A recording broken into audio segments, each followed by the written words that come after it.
प्रणाम स्वामी जी। प्रणाम, हरिओम तत्सत। कैसे हैं? प्रणाम हरिओम स्वामी तत्सत जी। जी। हाँ, आई एम सॉरी, आप लोगों को एक दो बारी डिस्कनेक्ट हुआ मेरे ख्याल, कोई बात नहीं। क्योंकि लगता है कि अभी हम कनेक्शन कर रहे थे तो फेसबुक में कोई इशू लगता था हमको। तो एनीवे, अभी आप लोग सब सुन पा रहे हैं अच्छे से ना? जी जी जी एकदम। अच्छा, ठीक है। हरिओम तत्सत। आप सबको प्रणाम। हरिओम तत्सत जी। हरिओम, गुड टू सी और ऑल ऑफ स्वामी यू। जी आगे अगर अभी कोई लिंक में आपके दिक्कत आज होगा तो फिर मैं अपने लिंक से ये लोग सब लोग आ जाएंगे मेरे वाले से ना, बाई चांस अगर।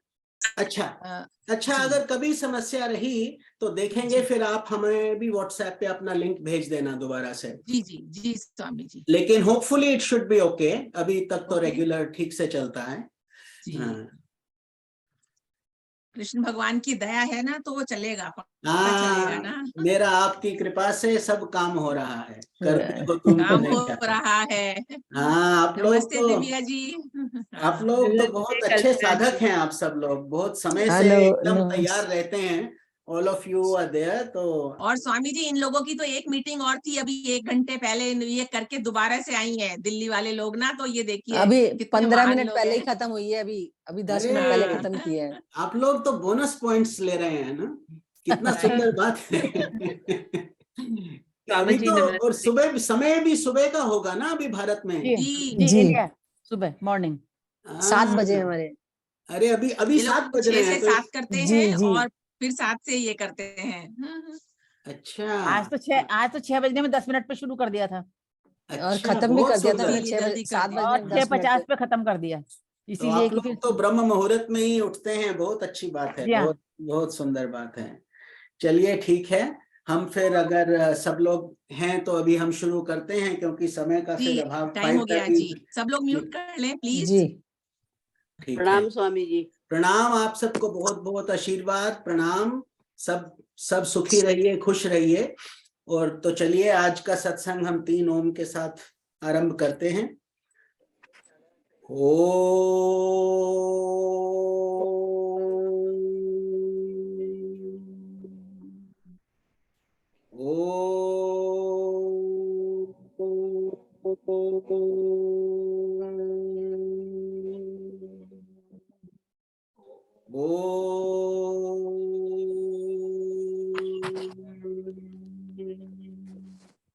ओम श्री गणेशाय नमः। ओम ऐं सरस्वत्यै नमः। ओम श्री गुरुवे नमः। ओम भूर्भुवः स्वः तत्सवितुर्वरेण्यं भर्गो देवस्य धीमहि धियो यो नः प्रचोदयात्।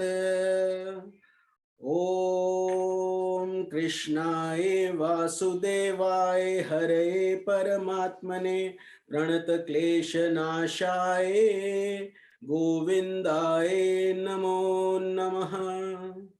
ओम त्र्यंबकं यजामहे सुगंधिं पुष्टिवर्धनम् उर्वारुकमिव बन्धनान् मृत्योर्मोक्षीयमामृतात्। ओम शांतिः शांतिः शांतिः। हमारा दंडवत प्रणाम है ब्रह्मांडीय ईश्वरीय शक्ति को, हमारे परम पूज्य गुरुदेव श्री स्वामी ज्योतिर्मयानंद जी महाराज को, सब साधु संतों को, ऋषियों मुनियों को, और आप सब में विद्यमान परमेश्वर को। ईश्वर की कृपा से ये भागवत, श्रीमद् भगवत महापुराण का यज्ञ हम इकट्ठे मिलकर श्रवण और इसका वाचन कर रहे हैं। तो भगवान की कृपा हम सब पर बनी रहे ऐसे ही। और हम सब के लिए प्रार्थना करते हैं, आप सब पुण्य आत्माओं के साथ, कि जहां जहां पीड़ा है, कष्ट है, भूख है, बीमारी है, बेरोजगारी है, वहां सब पर ईश्वर की कृपा बरसे, सबका कल्याण हो। ये इस धरती पर हम बहुत कष्ट झेलते हैं, तो सब लोगों का मंगल हो। इस भगवान की कृपा से हमारी भक्ति का अभ्युदय हो और तीव्र गति से आगे आप सब लोग बढ़ें। और साधक, अच्छे साधक बनकर इस जीवन में ही मुक्ति प्राप्त करने का अपना संकल्प लें। तो चलिए आज का स्वामी जी का हम मैसेज पढ़ें, उसके बाद हम भजन करके फिर अपना यज्ञ आगे बढ़ाते हैं। तो स्वामी जी का आज का मैसेज है blessed self adorations. Once you develop a spiritual insight, you will realize that the world has so much that is glorious to present, and your mind can be filled at all times with joyous impressions. तो क्या करना चाहिए? हर हाल में हमको positivity ढूंढना चाहिए। इस संसार में बहुत कुछ मंगल भी है, कष्ट तो है, लेकिन उसके साथ ही इसमें बहुत बहुत सुख और शांति भी है। तो वो हमको प्राप्त करनी है। और हर समय आप सकारात्मक सोच रखिए, positive thoughts. Look at the sunrise early in the morning. तो ब्रह्म मुहूर्त में सबसे पहले जो सूर्य उगता है, उसकी किरणें उस देखकर उनके ऊपर जब हम जल का अर्घ देते हैं, बहुत बहुत अच्छा है, हमारे स्वास्थ्य के लिए भी अच्छा है और शांति के लिए भी। Look at the majestic event of the day. That is a beautiful day to start your morning. Be sensitive to the breeze that blows. जो वायु बह रही है उसको महसूस भी कीजिए। देखिए कैसे भगवान की लीला हर तत्व में है। Look at the blossoming of a flower. कैसे एक छोटी सी कली एक सुंदर फूल बनकर खिल जाती है। See the divine hand operating through every plant that grows. सब चीज में प्रकृति और ईश्वर के सहयोग से ही ये सब हो पाता है। Each day when you go to sleep, offer a sincere prayer. प्रत्येक रात और सुबह उठकर भगवान का ध्यान करें, रात को सोते समय प्रार्थना करें कि हमारा कल्याणमय मंगलमय जीवन बीते और जो जो हमसे गलती हुआ है उसको सुधारने का प्रयास करें। सेल्फ एनालिसिस जिसको बोलते हैं। Cast aside the burden of the day. सब चिंताओं को त्याग दीजिए, भूल जाइए। कष्ट तो हमें लगता है अरे ऐसा बोल दिया, ऐसा नहीं होना चाहिए था। कभी कभी हम तनाव लेकर सोते हैं, तो वो हमारे स्वास्थ्य के लिए भी अच्छा नहीं है, मन के लिए भी अच्छा नहीं है और आध्यात्मिक उन्नति के लिए भी अच्छा नहीं है। तो हर हालत में वो हमको कष्ट ही देने वाला है। तो चिंता नहीं कीजिए, चिंतन कीजिए। तो क्या करिए? भगवान की प्रार्थना कर कर आराम से, जैसे एक छोटा बच्चा अपनी माँ की गोद में सो जाता है निश्चिंत होकर, ऐसे ही आप अपनी सब समस्याएं भगवान की गोद में रख के सो जाइए। Cast aside the burden of the day. ये नहीं बोलो कि अरे ऐसे हो गया, ये कैसे होगा, इतना बड़ा भार है मेरे ऊपर। अरे भगवान आराम से बड़े बड़े कष्ट दूर कर देते हैं, तो क्या वो आपका ये छोटा सा भी कष्ट नहीं दूर करेंगे? अवश्य कर देंगे। Leave it in the hands of God. तो जब आप भगवान को देंगे तो क्या होगा? आप ही को उसका हल मिलेगा। करेंगे आप ही, लेकिन किसी कोई माध्यम हो जाएगा, कोई फ्रेंड आके आपकी प्रॉब्लम सॉल्व करेगा, आपको खुद को सॉल्यूशन मिलेगा। तो इस तरीके से सपने में आपको सुविधा हो जाएगी। इस तरीके से भगवान अपने भक्तों की अवश्य मदद करते हैं जब हम श्रद्धा पूर्वक उनके पास जाते हैं। With faith. Sleep soundly and joyously. उसके बाद आराम से सो जाइए, भूल जाइए कि आपका शरीर है, आप में दर्द है, कष्ट है, आयु बड़ा होता है, ये है वो है, सब छोड़कर भगवान के चरणों में आराम से सोइए और आनंद लीजिए। क्योंकि सबसे ज्यादा आनंद हमको निद्रा में ही प्राप्त होता है। जागकर उतना आनंद हमें चीजों से नहीं मिल पाता जितना गूढ़ निद्रा में प्राप्त होता है। तो आराम से आप सोइए, सब चिंता को छोड़कर, और उठिए आराम से। और उसके बाद इंस्पायर्ड होके उठिए। मतलब संकल्प कीजिए, आज का दिन हम ये करेंगे, और उसका प्रयास कीजिए। The glorious sun rises to greet you. सूर्य देव हमारे दरवाजे के बाहर खड़े होकर हमारा इंतजार करते हैं। जितना भी हम दरवाजा खोलते हैं उतनी ही किरणें आती हैं।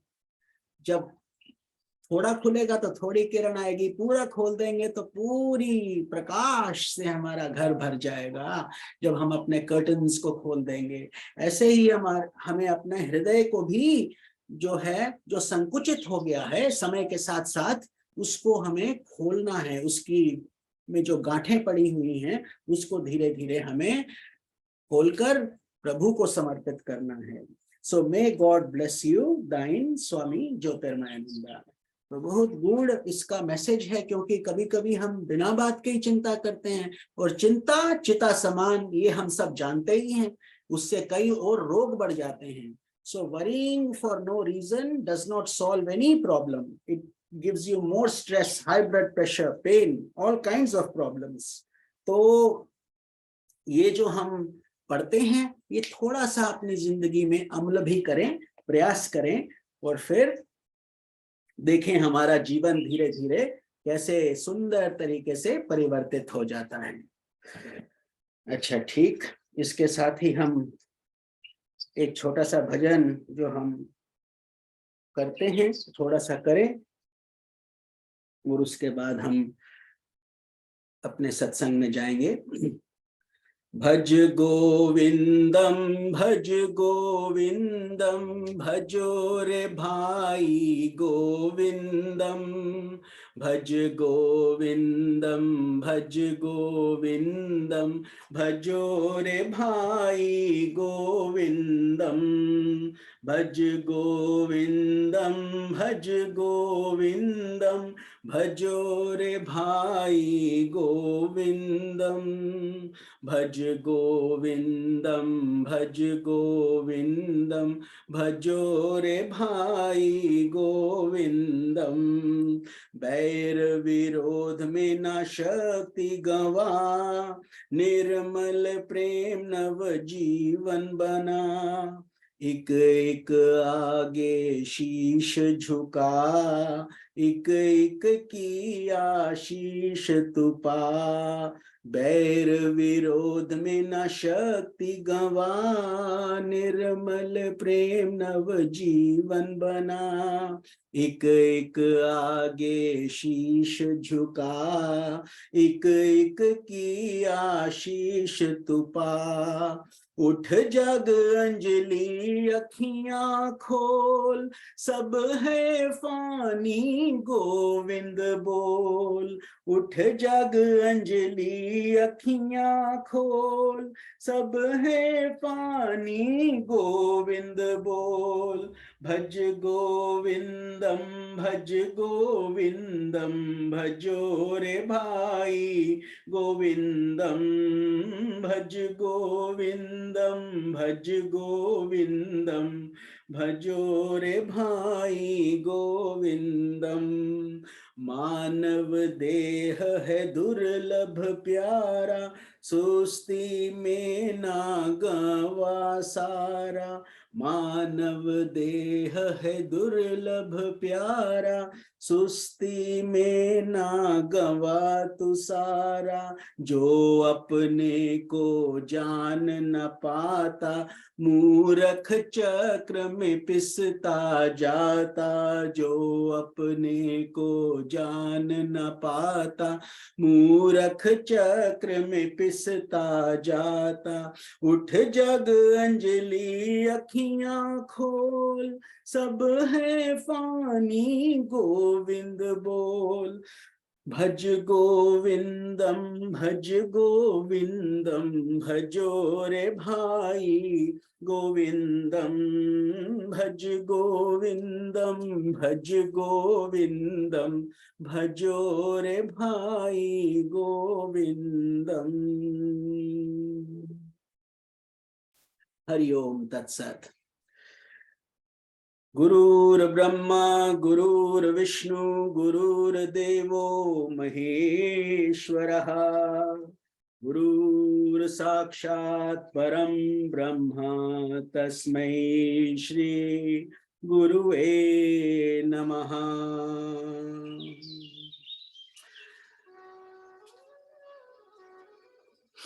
वसुदेव सुतं देवं कंस चाणूरमर्दनम्,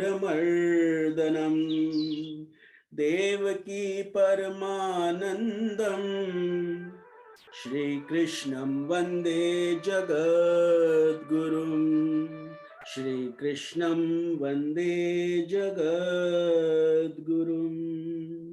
श्री कृष्णं वंदे जगद्गुरुं। जय श्री कृष्ण। तो चलिए हम इस श्रीमद् भागवत महापुराण के इस पवित्र ग्रंथ को हम आगे बढ़ाते हैं। आज का अध्याय नंबर है 4। पहले श्रीमद् भागवत के महात्म्य का पेज नंबर 54 जिन जिन के पास पुस्तक है, लेकिन हम एक एक प्रत्येक श्लोक को तो नहीं कर पाते क्योंकि समय का हमारे पास अभाव रहता है, लेकिन समरी हम जरूर पढ़ते हैं और उसके बाद उसके आगे हम सार भी करेंगे, आज जैसे आप लोगों ने सजेस्ट किया था उस हिसाब से। तो पिछले सत्संग में बात हो रही थी भक्ति की और ज्ञान और वैराग्य की। इसके ऊपर कुछ प्रश्न भी थे और जब हमारा तो यही निर्णय था इसमें हमारे मत के हिसाब से कि ये इंटीग्रेटेड प्रोसेस है, भक्ति ज्ञान और वैराग्य कोई अलग अलग नहीं है, ये सब इकट्ठा ही बन जाता है, लेकिन उसमें से प्रमुखता कोई चीज रहती है। किसी को ज्ञान का ज्यादा शौक है, कोई भक्ति के माध्यम से जाता है, लेकिन अंत में एक ज्ञानी भक्त बन जाता है और भक्त ज्ञानी। तो ये बात कर रहे थे। तो यहाँ पर जो नारद जी ने देखा कि भक्ति जी इतने आनंद से आई धाम छोड़कर और हमारे हृदय में वास कर गई, तो इसका मतलब कि भक्ति को स्त्री नहीं है, वो आपके अंदर की भावना है, your feeling inside and your devotion. So without devotion, any kind of knowledge will only be intellectual. We will argue, we will do this, that. Logic लगाएंगे कि ये ठीक है, इसमें ये सूत्र लिखा है, उसमें वो लिखा है, उपनिषद में ऐसा है, गीता में वैसा है। तो वो श्रद्धा कहाँ से आती है? वो भक्ति से आती है। It comes through humility, compassion, love, and through devotion. तो devotion is an independent path also. बहुत ऐसे संत हैं जो अंगूठा टेक अपने सिग्नेचर भी करना नहीं जानते थे, फिर भी भगवान को प्राप्त किए और बड़े बड़े ज्ञानी उनके चरणों में बैठते थे, आप जानते ही हैं। तो इसीलिए भक्ति इंडिपेंडेंट है, लेकिन ज्ञान के लिए बहुत मेहनत करना पड़ता है और कभी कभी अधिकांशतः उसमें अहंकार भी बहुत बाधा डाल देता है। तो इसीलिए हम जो भी मार्ग अपनाएं, आइडियल यही है, जैसे हमारे गुरुजी बताते हैं, स्वामी शिवानंद जी भी यही बात करते थे वो, और हमारा संस्था का भी यही नाम है, इंटेग्रल योगा फाउंडेशन। इंटेग्रल का मतलब थोड़ा कर्म, थोड़ी भक्ति, थोड़ा ध्यान, थोड़ा ज्ञान, क्योंकि भगवान ने हमको हाथ दिए हैं कर्म करने के लिए, जिससे हम सब कुछ करते हैं थ्रू आवर हैंड्स। बुद्धि दी है जिससे हम ज्ञान प्राप्त करते हैं और अपना माइंड एंड सेंसेस कंट्रोल कर लेते हैं, और हृदय दिया है जहां से हमारा इमोशंस आता है। ठीक है, इमोशंस मतलब भक्ति एंड लव, कंपैशन और जो सारी सॉफ्ट क्वालिटीज हैं वो हमारे हृदय में निवास करती हैं। सब मैथमेटिक्स और लॉजिक और पढ़ाई का काम हमारे ऊपर के डिपार्टमेंट में, जिसको हम बुद्धि और मन बोलते हैं, वहां रहता है। तो और हाथ से तो हमें कर्म करना ही है, तो सेल्फलेस सर्विस एंड देन उपासना। एंड वेदास में भी यही है, सब शास्त्रों में यही मिलेगा और कुछ नहीं है, केवल अलग अलग तरीके से एक ही ज्ञान को अलग अलग तरीके से परोसा गया है। तो भक्ति, ज्ञान और कर्म, ये उपासना कांड, कर्म कांड, ज्ञान कांड, पूरा वेदास में यही तो है। लेकिन जो ज्ञान कांड है उसमें उसका सार लेकर हमने बोला वेदांत, वहां से वेदास के अंतिम पोर्शन से वेदांत बन गया, जहां से ज्ञान का प्रकाश प्राप्त होता है। और भक्ति आपके हृदय में तो है ही। तो इस तरीके से यहाँ पर भगवान भक्ति से खींचकर चले आए, इतना खुश हुए श्री कृष्ण कि वो वहां अपना धाम छोड़कर पधारे और अपने दर्शन दिए। और प्रभु के पधारने पर इमेजिन, अगर भगवान हम सब के सामने आ जाएं तो हम कैसा महसूस करेंगे?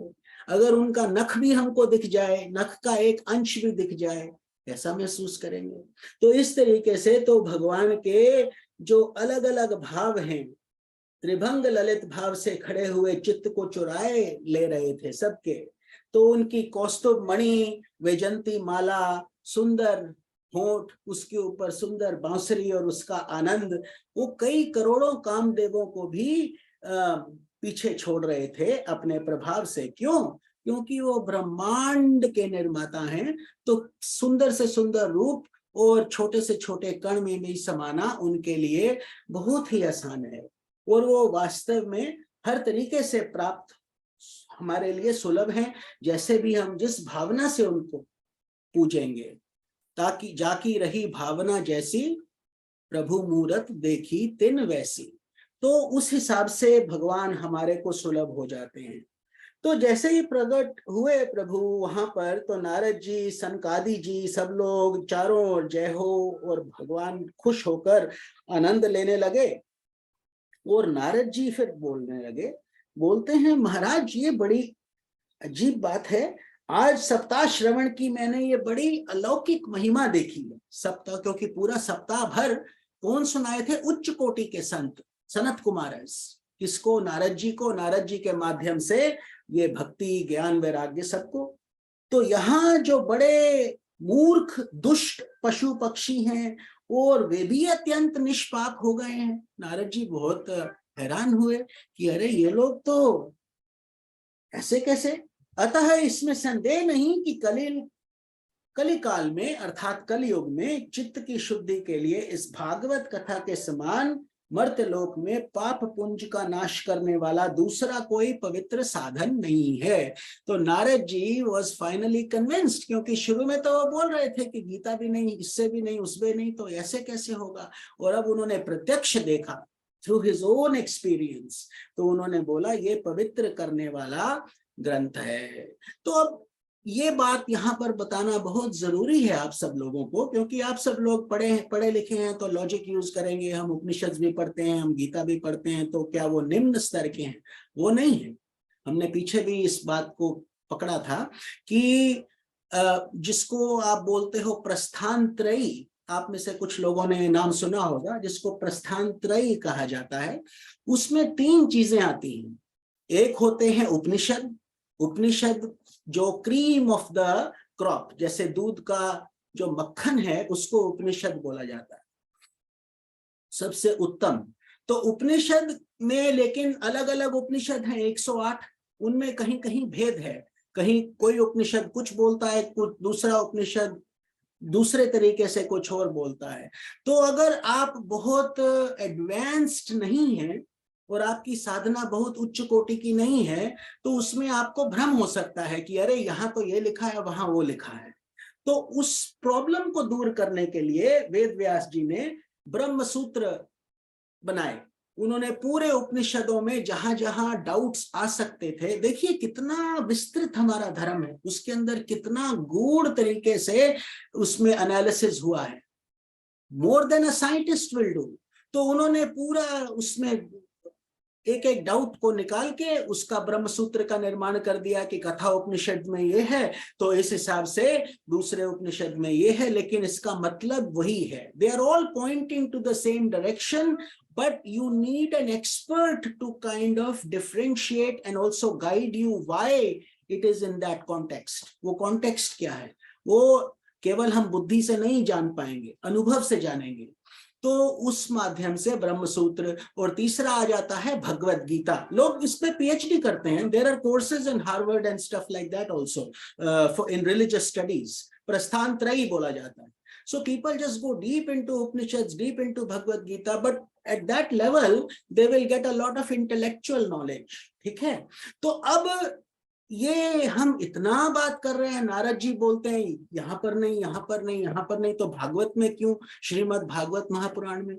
तो अब what we are trying to say is कि ये प्रस्थान त्रयी, चाहे उपनिषद का ज्ञान लीजिए, चाहे ब्रह्म सूत्र का निचोड़ निकाल लीजिए, चाहे गीता का, उन सब का मिश्रण बना के, उसको मीठा बना के, उसको सिंप्लीफाई करके श्रीमद् भागवत में प्रस्तुत किया गया है। क्योंकि उपनिषद को पढ़ना और समझना बहुत आसान नहीं है, it's there difficult. And Brahma Sutra is even more difficult because unless you are an advanced sadhak, an intellectual one, and go deep into it, for average people it will not work out. It will be very difficult. तो इसीलिए, और भगवत गीता जो है वो पूरे उपनिषद और इसका ब्रह्म सूत्र का एसेंस है, लेकिन उसके अंदर भी ज्ञान बहुत है, और जो कहानियां नहीं है अनपढ़ लोगों को सिखाने के लिए। सब तरीके के भक्त होते हैं, कोई बहुत पढ़े लिखे हैं, कोई कम पढ़े लिखे हैं, कोई अमीर हैं, कोई गरीब हैं। So to make common folk attracted to spirituality, where it goes into your DNA in a simplified way, आसानी से आपके चित्त में समा जाए, वो भागवत है। चाहे आप पढ़े लिखे हो, चाहे आप बिल्कुल अनपढ़ हो, हम सभी को कहानी सुनना अच्छा लगता है। We all want to enjoy good stories. That's why we go to see movies. We spend money also देखने के लिए कि देखें क्या कहानी है। तो यहाँ पर इसका ये मतलब है कि भागवतम में उच्च कोटि से उच्च कोटि की भक्ति है, और उच्च कोटि से उच्च कोटि का ज्ञान भी है, ना कि केवल भक्ति नहीं है। इसमें पूरे उपनिषद का सार बहुत सुंदर तरीके से अलग अलग प्रसंग में समझाया गया है।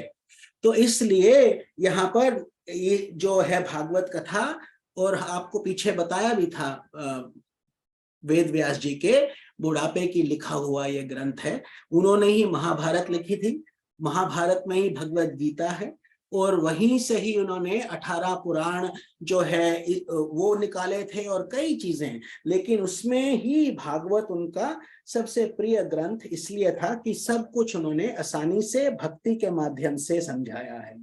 तो बोलते हैं इसीलिए ये उच्च कोटि का जो ग्रंथ है। तो बताइए, तो इसमें संसार में कौन कौन लोग पवित्र हो जाते हैं इस सप्ताह पारायण के द्वारा? तो ये नारद जी ने पूछा। कथा कौन कर रहे हैं? सनकादि जी। तो सनकादि जी बोले, जो 4 छोटे छोटे भैया हैं, नारद जी के बड़े भाई हैं वैसे, लेकिन देखने में 5 वर्ष के बालक।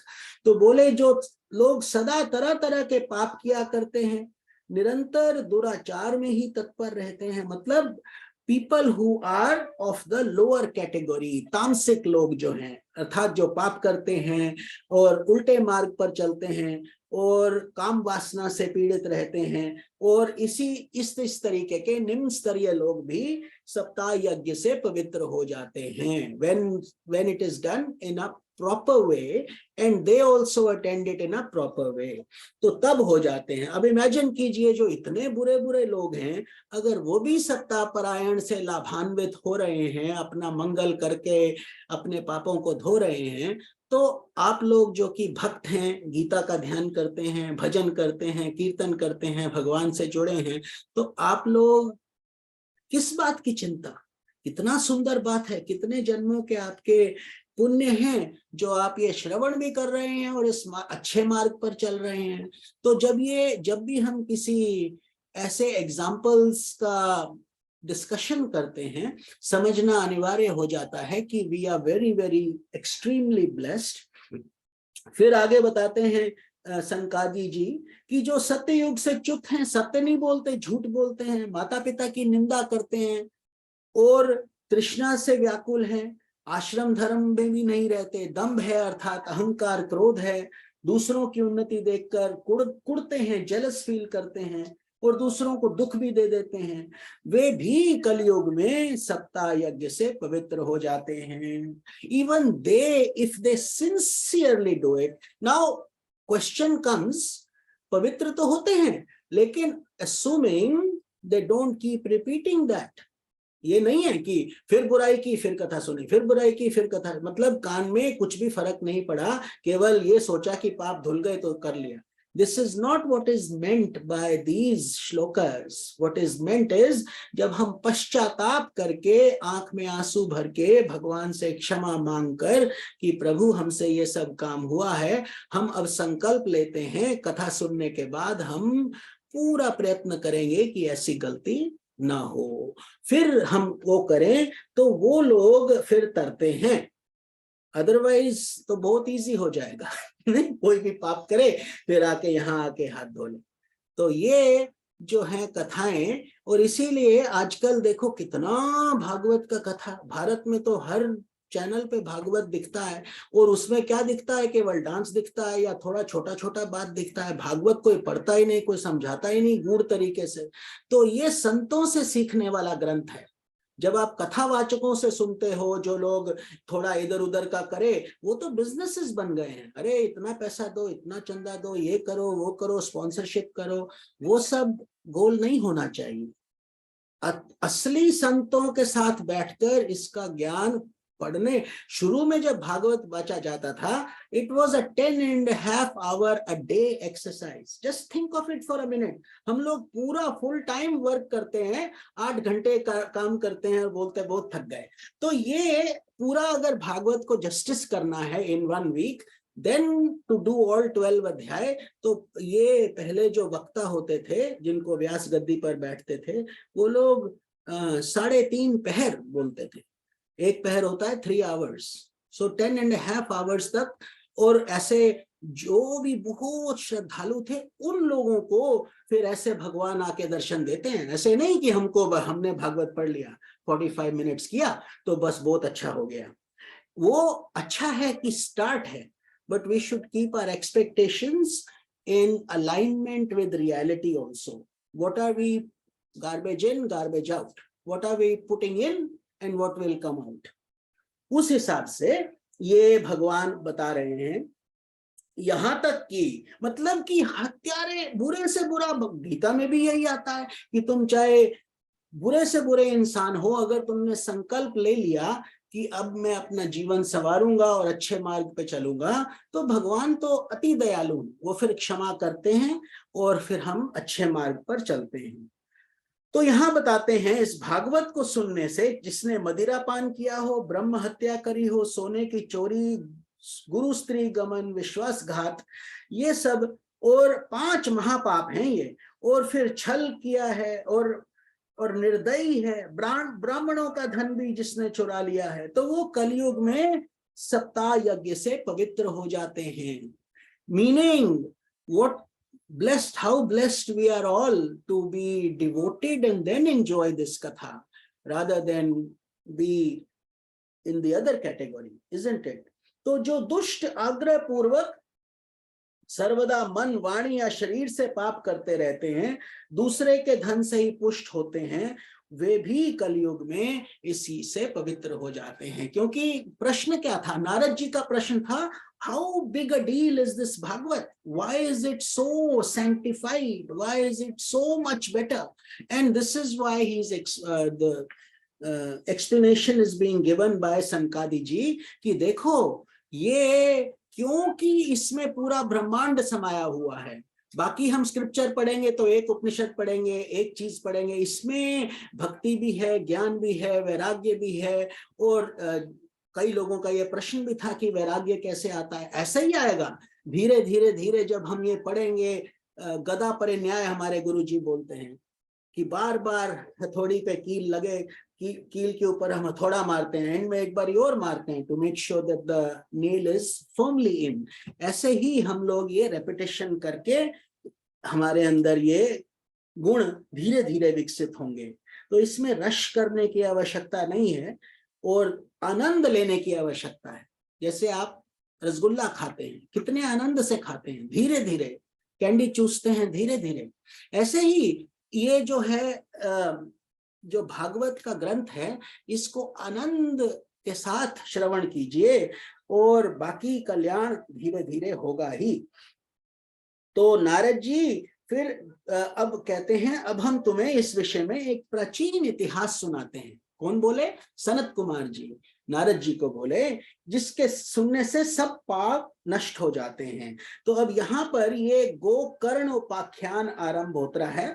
तो ये बताते हैं कि पूर्व काल में तुंगभद्रा नदी के तट पर एक अनुपम नगर बसा हुआ था, सुंदर सा, और वहां पर अलग अलग वर्णों के लोग, ब्राह्मण, क्षत्रिय, वैश्य, शूद्र इत्यादि, अपने धर्मों को आचरण करते हुए सत्य और सत्य कर्मों में तत्पर रहते थे। So people were generally prosperous in good and doing their business. उस नगर में समस्त वेदों का विशेषज्ञ और श्रोत स्मार्त कर्मों में निपुण एक आत्मदेव नामक ब्राह्मण रहता था।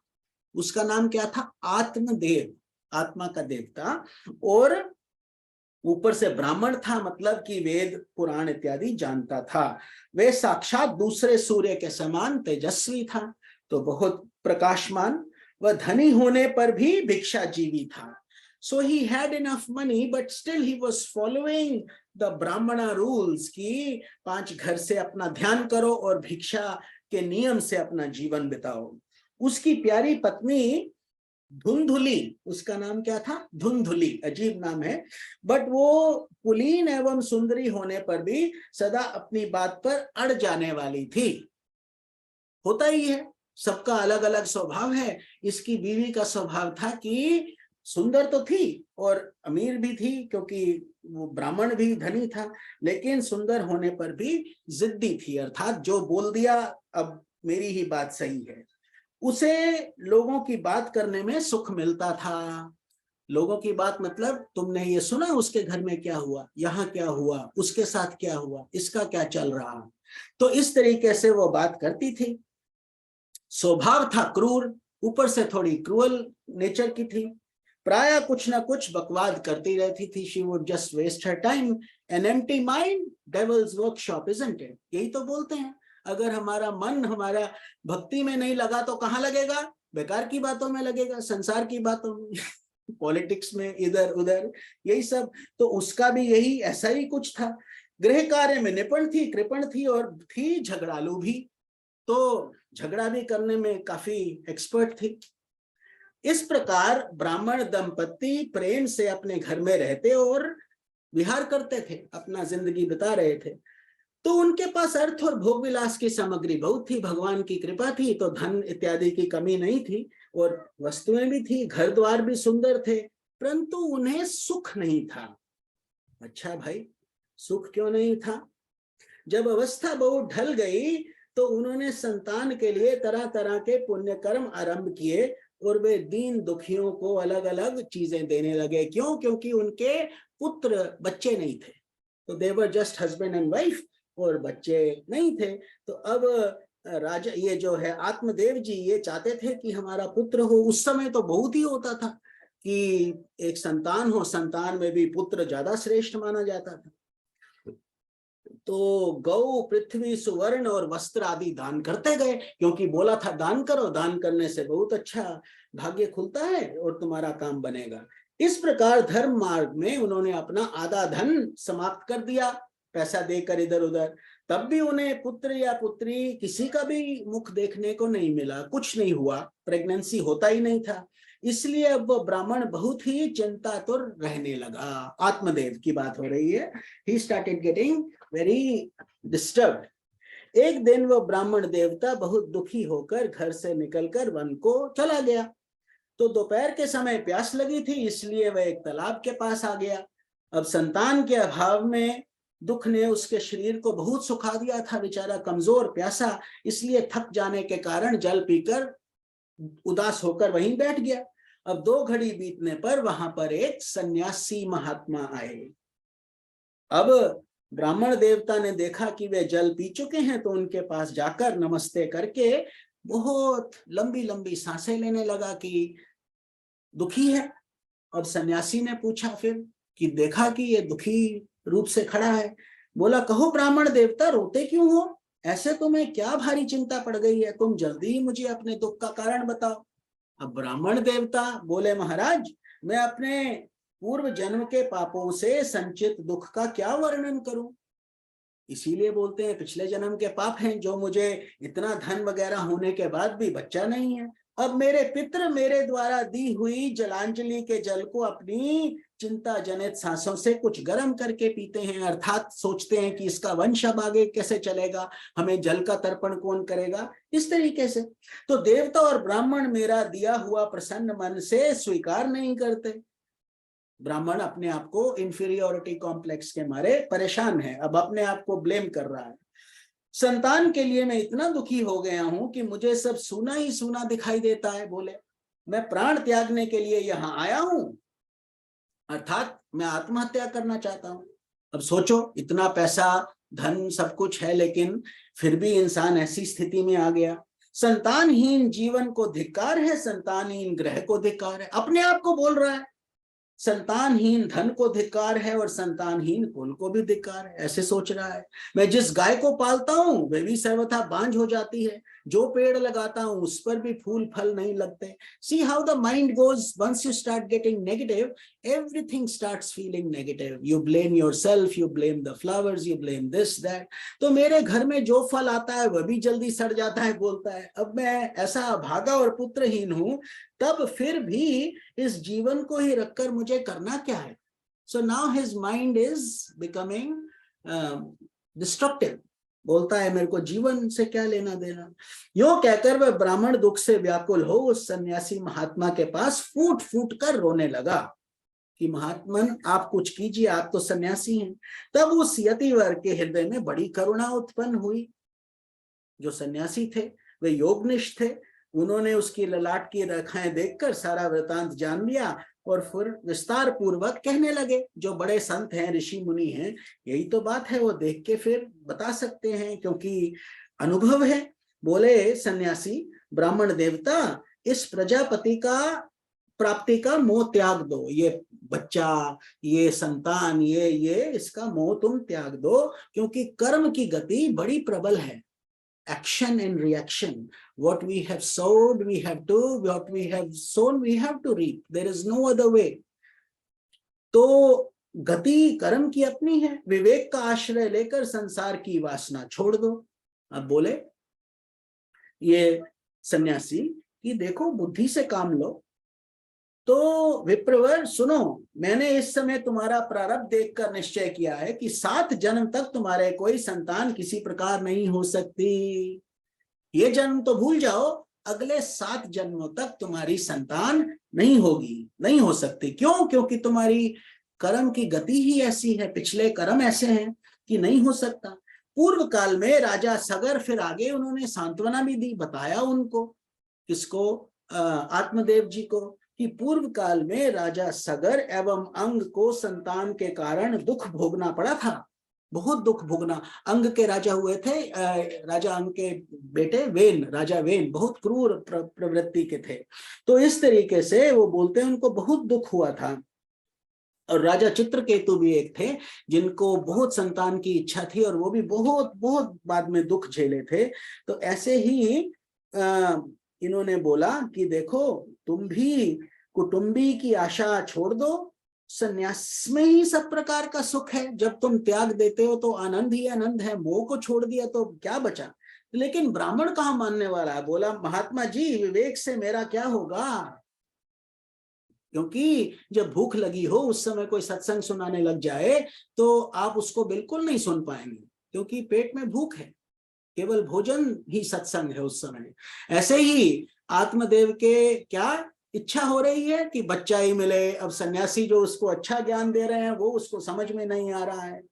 बोलता है महात्मा जी विवेक का मैं क्या करूंगा, मुझे तो बलपूर्वक पुत्र दे दीजिए, बलपूर्वक अपने पुण्य से मुझे पुत्र दीजिए, नहीं तो मैं आपके सामने ही शोक मूर्छित होकर अपने प्राण त्याग देता हूं। ब्लैकमेलिंग, इमोशनल ब्लैकमेलिंग हो रहा है आत्मदेव का सन्यासी के सामने। जिसमें पुत्र स्त्री आदि का सुख नहीं है, ऐसा सन्यास तो सर्वथा नीरस ही है।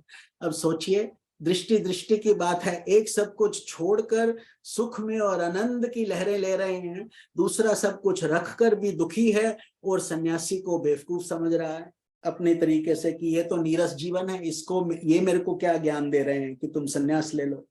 लोक में सरस तो पुत्र पौत्रादि से भरा पूरा गृहस्थ आश्रम ही है। अर्थात मजा तब आता है जब आसपास बच्चे हों, बच्चों के बच्चे हों, बच्चों के बच्चों के बच्चे हों। तो ये श्रृंखला का तो कहीं अंत होता ही नहीं है, लेकिन आपको अच्छा बहुत लगता है। टेडी बेयर की तरह बैठ जाओ, बड़ी फैमिली एक्सपेंडेड सब तरफ से, बस दिखाई दे कि मेरा गृहस्थ आश्रम है। इस तरीके से आत्मदेव सोच रहा है। तो ब्राह्मण का ऐसा आग्रह देखकर उन तपोधन ने कहा, विधाता के लेख को मिटाने का हठ करने से राजा चित्रकेतु कई राजाओं को बड़े बड़े कष्ट उठाने पड़ रहे थे, इसीलिए देव उसके उद्योग को कुचल देता है। उस पुरुष के समान तुम्हें भी पुत्र के सुख नहीं मिल सकेगा। ये बता दिए महात्मा कि देखो अब तुम्हारा भाग्य में नहीं है, जबरदस्ती मांग रहे हो, लोगे भी तो सुख नहीं मिलेगा, लेकिन वो समझ नहीं पा रहा है। तुमने तो बड़ा हट पकड़ रखा है और अर्थी के रूप में तुम मेरे सामने उपस्थित हो। 4 तरीके के भक्त होते हैं ना, आर्थी, अर्थार्थी, जिज्ञासु, ज्ञानी। आरती मतलब कि अब बहुत पीड़ा है, किसी तरीके से पीड़ा दूर हो जाए, और ये ऐसे ही मांग रहा है, रोता है, बोलता है मैं जान त्याग दूंगा वरना। अर्थार्थी जो पैसा मांगते हैं, धन मांगते हैं अलग, ये तो पैसा नहीं मांग रहा, इसके पास तो पैसा पहले से ही है। और तीसरा जिज्ञासु भी नहीं है, ये जिज्ञासु होता तो कुछ ज्ञान लेता, लेकिन और ज्ञानी तो है ही नहीं क्योंकि अनुभव नहीं है। तो इस तरीके से बोले ऐसी दिशा में मैं तुमसे क्या कहूं। तो जब महात्मा जी ने देखा कि भाई ये तो किसी तरीके से नहीं मानने वाला और अपना आग्रह नहीं छोड़ेगा, तो उन्होंने उसे एक फल दिया। ये फलों में बड़ी शक्ति होती है, ऋषियों मुनियों की शक्ति तो ऋषि मुनि की है, लेकिन उनके मंत्र द्वारा फल इत्यादि के अंदर पहुंच जाती है। ये आप जानते ही हैं। राजा दशरथ की भी कथा, जो यज्ञ हुआ था पुत्रेष्ठी यज्ञ, उसमें भी खीर के द्वारा, फल के द्वारा इस तरीके से ये पुण्य दिया जाता था। तो ऐसे ही महात्मा ने भी किया। बोले देखो ये फल तुम अपनी पत्नी को खिला दो और उसके बाद उसके एक पुत्र होगा पत्नी के। तुम्हारे स्त्री कितने सालों से नहीं हुआ, लेकिन सन्यासी ने जो फल दिया उसको ही ऑलरेडी नोज, एश्योर्ड, गारंटीड कि इसको खिलाओगे तो पुत्र होगा। तुम्हारी स्त्री को 1 साल तक सत्य, शौच, दया, दान और एक समय अन्न खाने का नियम रखना चाहिए। अब उसकी स्त्री को ये सब करना चाहिए, और स्त्री कैसी है?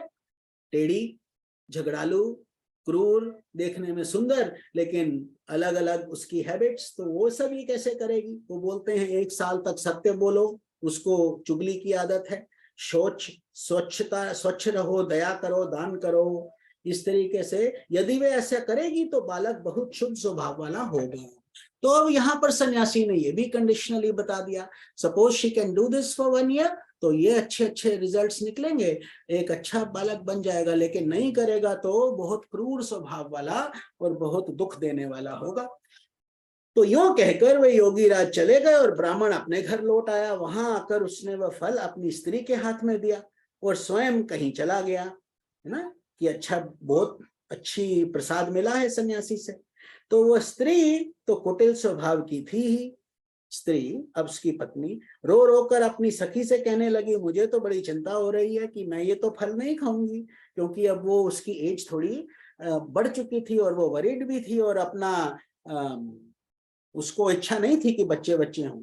फल खाने से गर्भ रहेगा और गर्भ में पेट बढ़ जाएगा, सोचती थी, फिर कुछ खाया पिया जाएगा नहीं और मेरी शक्ति क्षीण हो जाएगी। इस तरीके से बहुत बहुत कुतर्क उसने लगाए और बोले कि अब ये बच्चा हम किसी, मैं नहीं चाहती। तो इस हिसाब से उसने अपना कुतर्क लगाया मन में और वो फल नहीं खाया। और तब उसने, जब पति ने पूछा फल खा लिया, बोली हाँ हाँ खा लिया, झूठ बोल दिया, सत्य नहीं बोला। तो एक दिन उसकी बहन अपने आप ही उसके घर में आई, उसकी बहन थोड़ा दूर रहती थी, तब उसने अपनी बहन को सारा वृतांत सुनाया। किसने? धुंधुली ने, नाम है धुंधुली। उसने सुनाया और कहा कि मेरे मन में इसकी बड़ी चिंता है, अब मैं कि फल तो मैंने खाया नहीं है, तो अब मैं इस दुख के कारण दिनों दिन दुबली हो रही हूँ, बहन मैं क्या करूं, मेरे पेट में उसकी बहन बोली जो दूर रहती थी कि मेरे पेट में बच्चा है, प्रसव होने पर वह बालक मैं तुझे दे दूंगी। वो गरीब थे, वो चाहती थी कि थोड़ा धन मुझको मिल जाए तो बच्चा मेरी बहन पाल लेगी, हमें धन मिल जाएगा। लालची थी इसकी बहन भी, धुंधुली की। तो इस बहाने वो अपना बच्चा लेती आई और वो जो फल था वो उन्होंने खिला दिया, आत्मदेव के घर में जो गाय थी उसको खिला दिया। तब तक तू गर्भवती के सामने घर में गुप्त रूप से रह सकी है। उन्होंने आपस में, दोनों बहनों ने डील बना लिया आपस में कि हम ऐसा करेंगे, आत्मदेव तो ब्राह्मण है, घूमता रहता है बाहर, इसको क्या पता चलेगा, तू मेरे पति को कुछ धन दे, बस हमारा काम हो जाएगा, ऐसे बोली। तो और हम ये कह देंगे कि हमारा बच्चा जो इसकी बड़ी बहन का था 6 महीने का होके मर गया, ये ऐसा हम प्लान बना लेंगे और अपना बच्चा हम तुम्हें दे देंगे।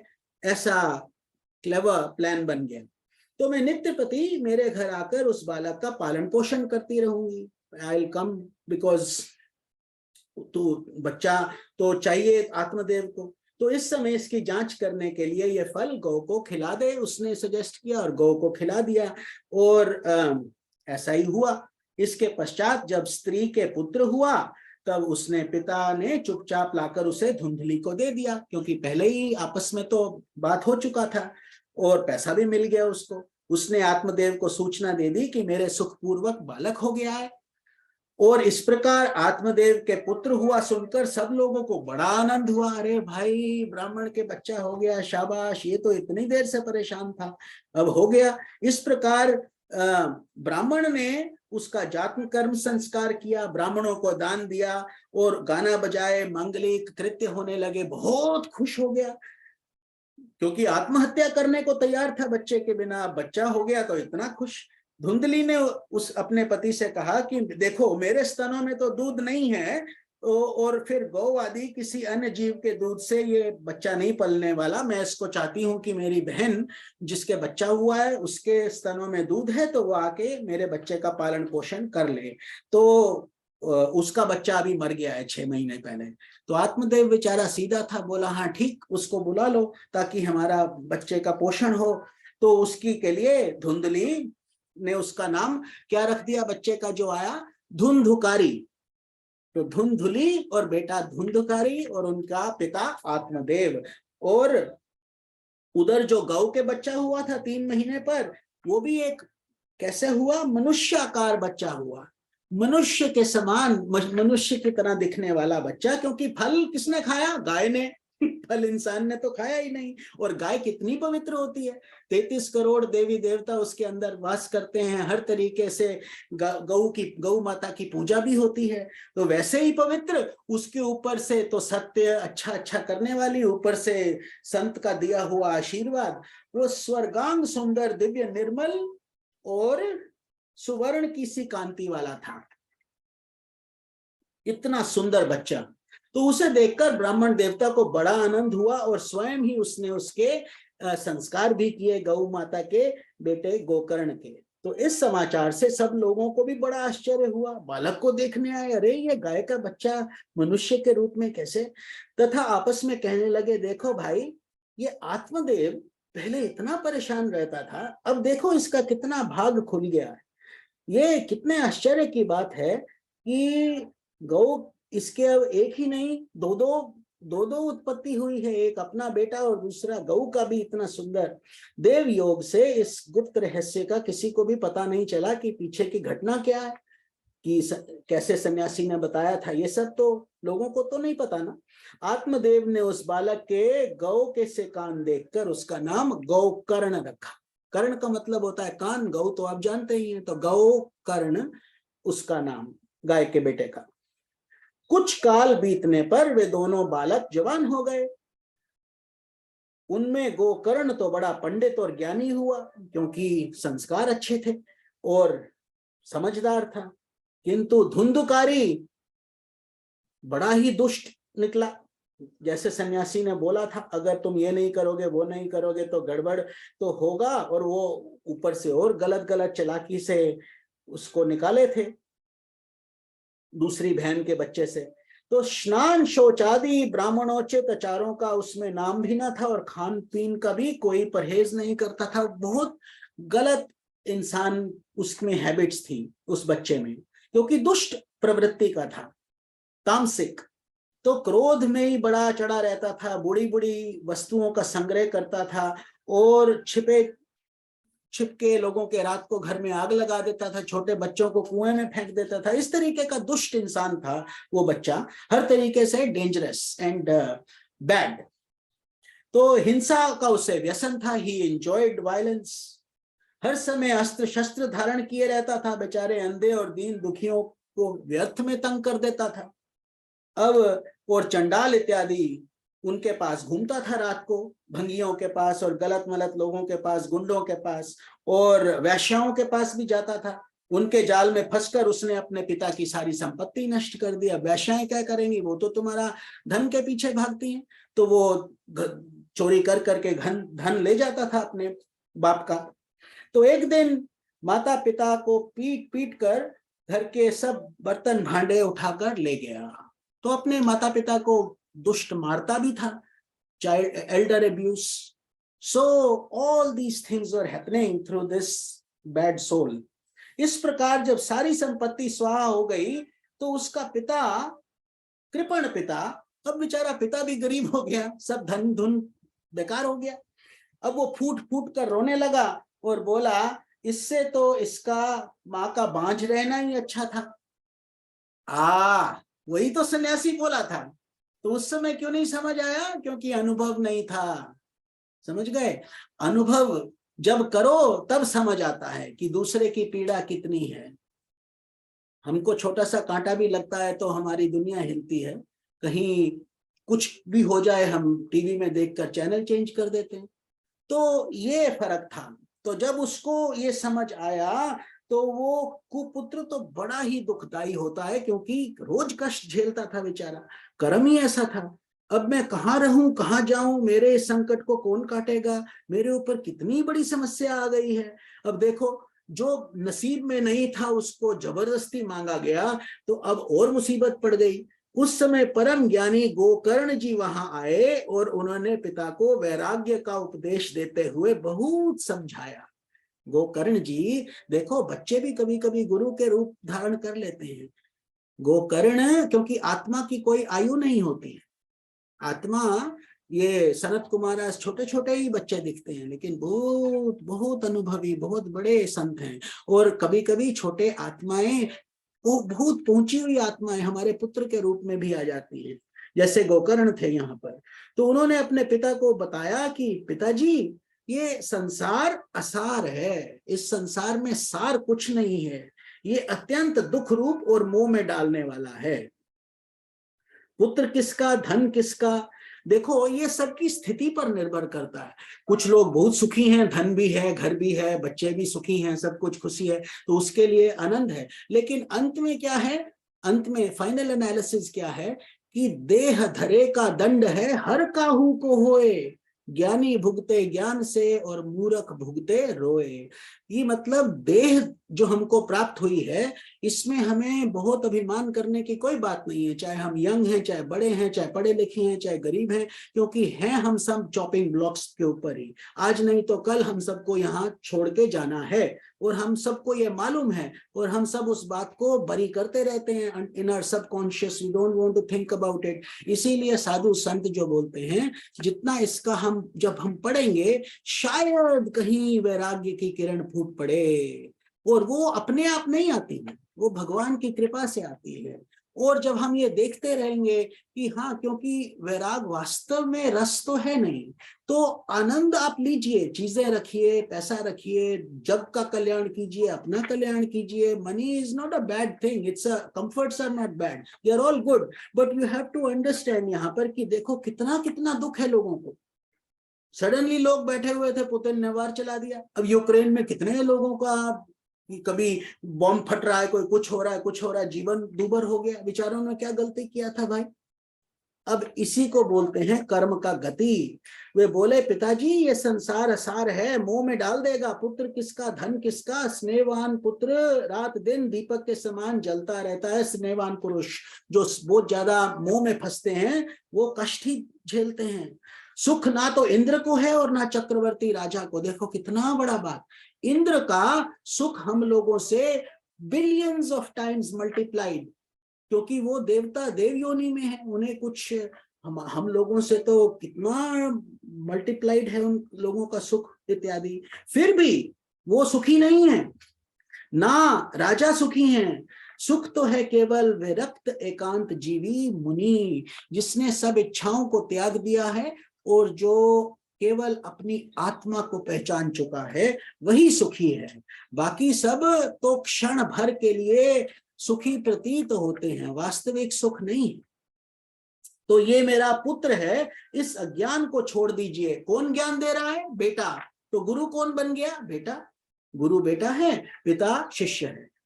जहां पर भी उत्तम ज्ञान मिल जाए उसको गुरु समझो। जो भी आपकी जीवन की दिशा परिवर्तित कर दे वो गुरु ही है। गुरु कौन? जो अंधेरे से उजाले में ले आए। अंधेरा, गु इज डार्कनेस, रू इज लाइट, प्रकाश। तो जो अंधेरे से प्रकाश में लाए वो गुरु है। मोह से नरक की प्राप्ति होती है।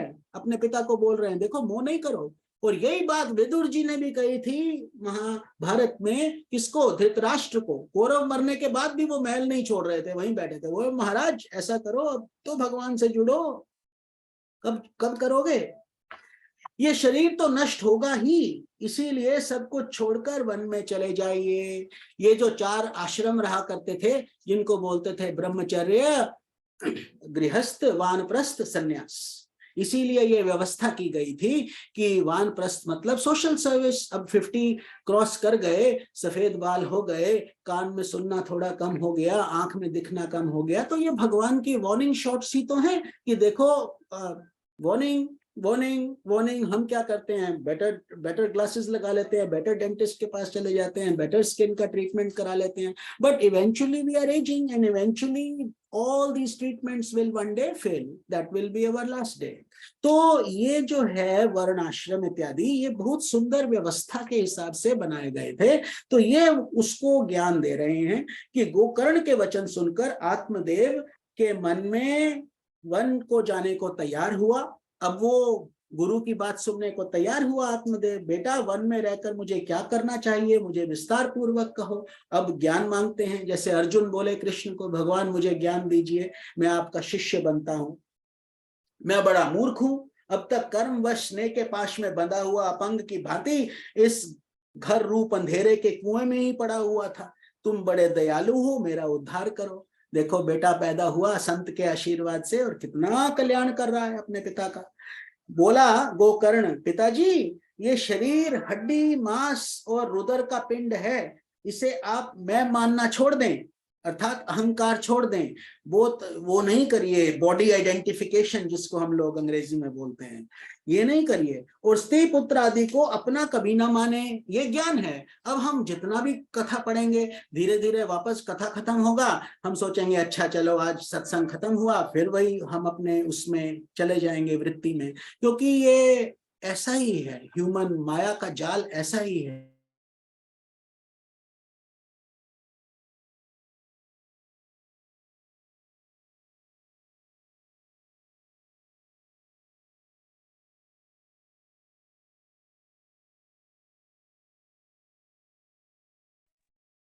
ये लगता है स्वामी जी का लिंक टूट गया है, ऐसा लग रहा है।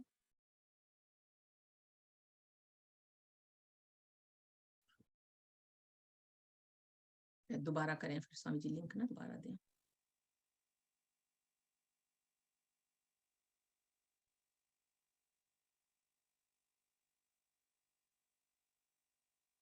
यही तो टेक्नोलॉजी है कि बिगड़ गई तो बिगड़ गई। स्वामी जी आप सुन पा रहे हैं?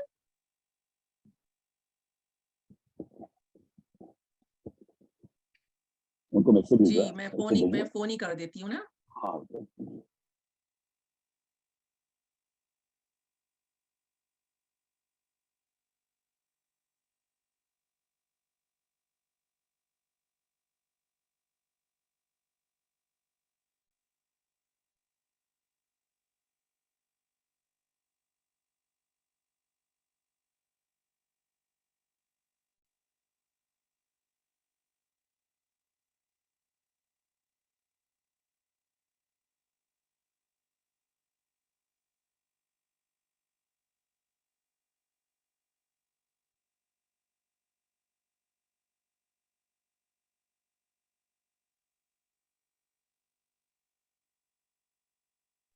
Not picking call,